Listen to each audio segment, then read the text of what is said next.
Au cœur du Sahel sénégalais, une histoire vraie, une tragédie moderne où les rêves d'un jeune homme, porteur d'espoir pour toute sa communauté, vont se fracasser sur l'autel des traditions, de l'amour blessé et des influences pernicieuses. Voici le récit poignant d'Omar Sow. Omar Sow, fils du Nord, avait embrassé la France avec une soif d'apprendre insatiable. Ses années d'études furent couronnées de succès, son intelligence vive lui ouvrant des perspectives brillantes.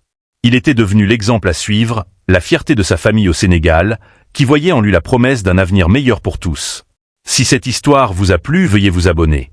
Et aimer la vidéo en la partageant.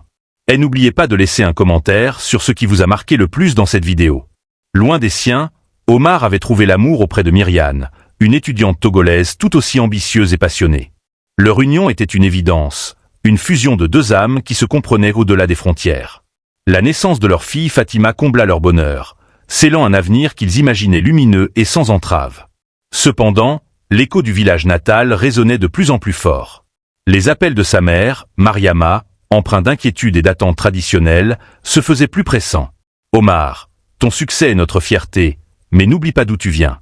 Ton mariage doit honorer nos coutumes, assurer la pérennité de notre lignée. » En France, Omar se confie à ses amis. Certains, imprégnés de la culture occidentale, le poussent à suivre son cœur, à privilégier son bonheur et celui de sa famille. D'autres, issus de milieux similaires, comprennent le poids des traditions et les dilemmes auxquels il est confronté. La décision de renoncer à leur union fut un déchirement. Les mots manquaient pour exprimer leur douleur. Myriane ne comprenait pas ce sacrifice imposé par des traditions lointaines. Leur amour, si fort et si pur, se brisait sous la pression d'un monde. Au cœur du Sahel sénégalais, une histoire vraie, une tragédie moderne où les rêves d'un jeune homme, porteur d'espoir pour toute sa communauté, vont se fracasser sur l'autel des traditions, de l'amour blessé et des influences pernicieuses. Voici le récit poignant d'Omar Sow.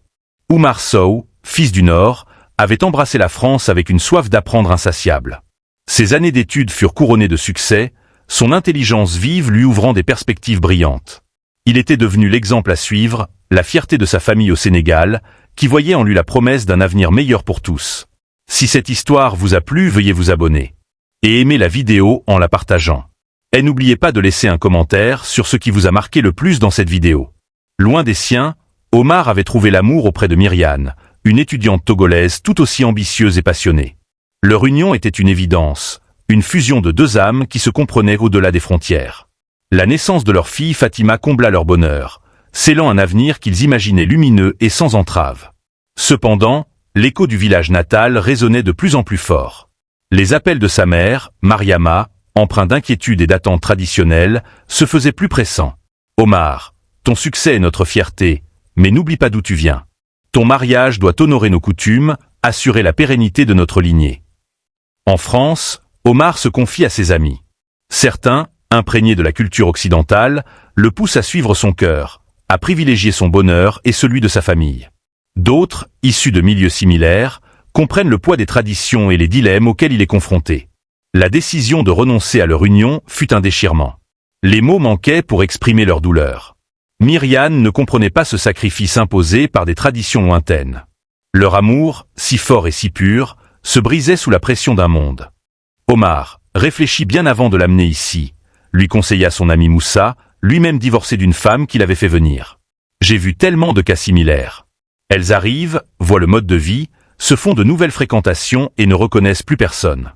Leurs attentes changent radicalement. Un autre ami, Karim, renchérit, « Ma propre sœur a vécu ça. Elle a fait venir son mari, il s'est transformé. Le fossé culturel, l'indépendance soudaine, ça peut détruire même le mariage le plus solide. » Ces avertissements, basés sur des expériences douloureuses de divorce et de désillusion, résonnaient dans l'esprit d'Omar, mais sa résignation face à sa situation et son espoir de faire de ce mariage arrangé une réussite l'ont poussé à ignorer ces signaux. Il ne pouvait pas concevoir que l'amour qu'il n'avait pas avec Ramatoulaye puisse se transformer en quelque chose d'aussi destructeur. L'arrivée en France fut un moment d'excitation pour Ramatoulaye. Un nouveau monde s'ouvrait à elle. Mais rapidement, des contacts téléphoniques secrets, des conversations chuchotées, et un changement subtil mais perceptible dans son comportement commencèrent à inquiéter Omar. Ramatoulaye avait intégré un cercle redoutable, connu dans certaines communautés pour briser les foyers. Amina Koulibaly, originaire du Mali, réputée pour ses stratégies de manipulation financière. Oumou Koursoum, du Sénégal, experte en semant la discorde et en exploitant les faiblesses conjugales. Et Abazatou, de Mauritanie, maîtresse dans l'art de l'aliénation et du rejet du mari. L'Amena était leur réseau, un nid de vipères où l'ambition personnelle et la rancœur dictaient les conseils. Sous leur emprise, Ramatoulaye se transforma. Ses appels se firent plus longs, ses silences plus pesants. Elle adopta leur code, leur jugement sur Omar, qu'elle dépeignait comme dépassé, trop gentil, voire faible. Les dépenses augmentèrent, les reproches devinrent constants, et le fossé entre Omar et sa nouvelle épouse se creusa inexorablement. Les disputes devinrent fréquentes et violentes. Ramatoulaye remettait en question leur mariage, critiquait le mode de vie d'Omar, réclamait toujours plus. L'amour avait disparu, laissant place à l'amertume et à la confrontation. Omar était désemparé, incapable de comprendre cette métamorphose soudaine. Loin de là, au Togo, la blessure de Myriane ne s'était pas refermée. Apprenant les difficultés conjugales d'Omar, une amère satisfaction se mêla à sa douleur. Discrètement, elle contacta des personnes de l'entourage d'Omar au Sénégal, ravivant de vieilles rancœurs, semant des doutes sur la stabilité de son mariage et de sa situation financière en France. Sa vengeance était silencieuse, insidieuse. Pris entre les manigances de Ramatoulaye et les actions de Myriane, Omar vit sa situation financière se détériorer rapidement. Les dépenses inconsidérées de sa femme, ajoutées à une réputation ternie par les rumeurs propagées, rendirent sa vie en France de plus en plus difficile. Ramatoulaye, loin de le soutenir, lui reprochait son incapacité à subvenir à ses besoins croissants. La rupture fut brutale. Influencé par Amina, Oumou Koursoum et Abazatou, Ramatoulaye annonça froidement à Omar son intention de le quitter. Les paroles acérées, les reproches injustes, tout était orchestré pour le culpabiliser et justifier son départ. Omar se retrouva seul, ruiné et le cœur brisé, tentant désespérément de contacter Myriane, cherchant un réconfort, une explication. Mais la douleur et la rancœur avaient dressé un mur infranchissable. Ses messages restèrent sans réponse, son profil bloqué. Le fantôme de leur amour perdu le hantait sans cesse. Ironiquement, une fois leur mission accomplie, Amina, Oumou Koursoum et Abazatou se détournèrent de Ramatoulaye. Elles n'avaient jamais eu l'intention de l'intégrer véritablement à leur cercle, la considérant comme un simple instrument pour leur jeu de pouvoir. Quand Ramatoulaye tenta de les recontacter, elles l'ignorèrent ou la renvoyèrent froidement. « Nous ne sommes pas là pour te donner des emplois de femme de rue », aurait même lancé l'une d'elles, sous-entendant qu'elle n'était qu'un moyen pour leur fin et qu'elle n'avait plus aucune utilité une fois son mariage brisé. Ramatoulaye réalisa amèrement qu'elle avait été manipulée, utilisée pour détruire un foyer, et qu'elle se retrouvait désormais seule, rejetée par ceux qui l'avaient conseillée.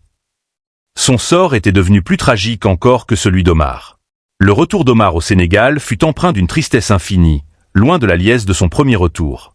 Il avait échoué, non pas professionnellement, mais dans sa vie personnelle. Sa famille, bien qu'attristée par son sort, ne pouvait s'empêcher de penser à Myriane et à l'enfant qu'il avait abandonné. La douleur de cette union brisée était palpable au sein du clan Sow. La mère d'Omar, Mariama, autrefois si fière de son choix pour Ramatoulaye, portait le poids de sa propre pression.